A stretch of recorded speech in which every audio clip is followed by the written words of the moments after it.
Welcome to part 1 of The Ego in the Dualities, selections from The Life Divine by Sri Aurobindo, vegetarian, on Words of Wisdom.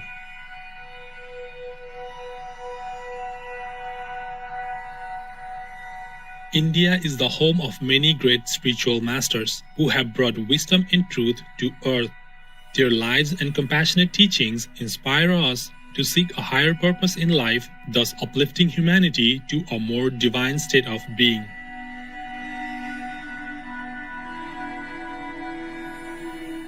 One such great figure is the spiritual master, yogi, philosopher, poet and politician Sri Aurobindo, who graced our planet from 1872 to 1950.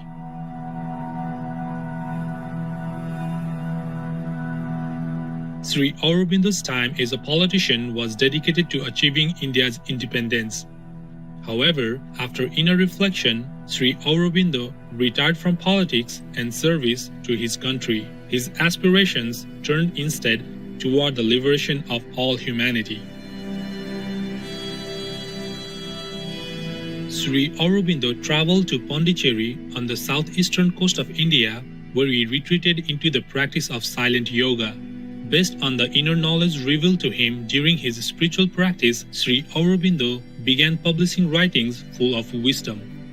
Originally written by Sri Aurobindo between 1914 and 1919, The Life Divine describes the spiritual journey that unfolds as a person sincerely seeks the highest truth. Such a journey leads to the soul's awakening and the direct experience of divinity.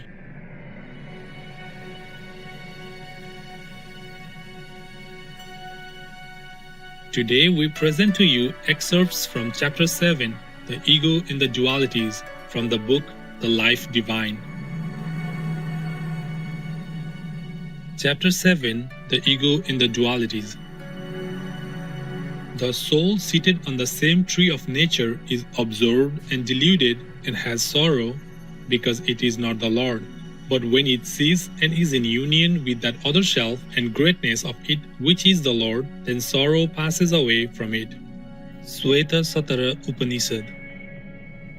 If all is in truth Sachidananda, the one divine being with a triple aspect of existence, consciousness and delight, death, suffering, evil, limitation can only be the creations, positive in practical effect, negative in essence, of a distorting consciousness which has fallen from the total and unifying knowledge of itself into some error of division and partial experience. This is the fall of man typified in the poetic parable of the Hebrew Genesis. That fall is his deviation from the full and pure acceptance of God and himself, or rather of God in himself, into a dividing consciousness which brings with it all the train of the dualities, life and death, good and evil, joy and pain, completeness and want, the fruit of a divided being. This is the fruit which Adam and Eve, Purusa and Prakriti, the soul tempted by nature, have eaten. The redemption comes by the recovery of the universal in the individual and of the spiritual term in the physical consciousness. Then alone the soul in nature can be allowed to partake of the fruit of the tree of life and be as the divine and live forever. For then only can the purpose of its descent into material consciousness be accomplished, when the knowledge of good and evil, joy and suffering, life and death has been accomplished through the recovery by the human soul of a higher knowledge which reconciles and identifies these opposites in the universal and transforms their divisions into the image of the divine unity. To Sachidananda, the one divine being with the triple aspect of existence, consciousness, and delight, extended in all things in widest commonality and impartial universality, death, suffering, evil, and limitation can only be at the most reverse terms, shadow forms of their luminous opposites. As these things are felt by us, they are notes of a discord.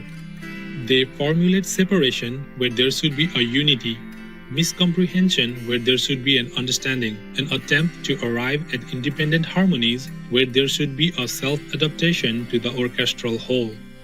all totality, even if it be only in one scheme of the universal vibrations, even if it be only a totality of the physical consciousness without possession of all that is in movement beyond and behind, must be to that extent a reversion to harmony and a reconciliation of jarring opposites.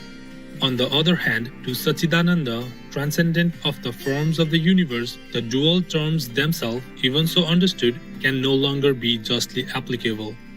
Transcendence transfigures, it does not reconcile, but rather transmutes opposites into something surpassing them that effaces their oppositions. At first, however, we must strive to relate the individual again to the harmony of the totality.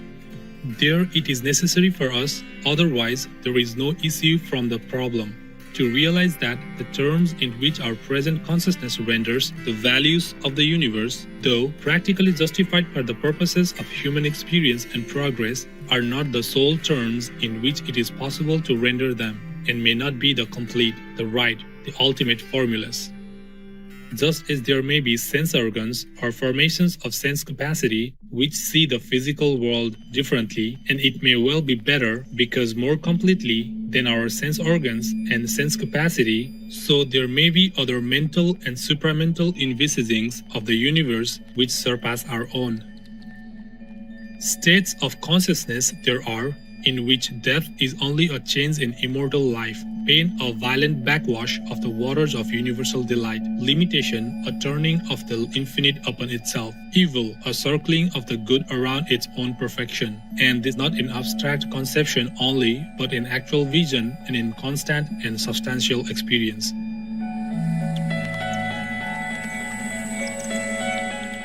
To arrive at such states of consciousness may for the individual be one of the most important and indispensable steps of its progress towards self-perfection.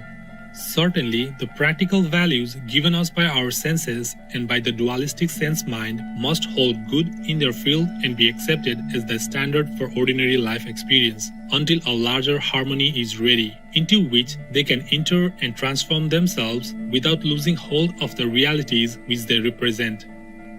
To enlarge the sense faculties without the knowledge that would give the old sense values their right interpretation from the new standpoint might lead to serious disorders and incapacities, might unfit for practical life and for the orderly and disciplined use of the reason. Equally, an enlargement of our mental consciousness out of the experience of the egoistic dualities into an unregulated unity with some form of total consciousness might easily bring about a confusion and incapacity for the active life of humanity in the established order of the world's relativities. This, no doubt, is the root of the injunction imposed in the Gita on the man who has the knowledge not to disturb the life basis and thought basis of the ignorant, for impelled by his example but unable to comprehend the principle of his action, they would lose their own system of values without arriving at a higher foundation. For more information, please visit sriaurobindoashram.org.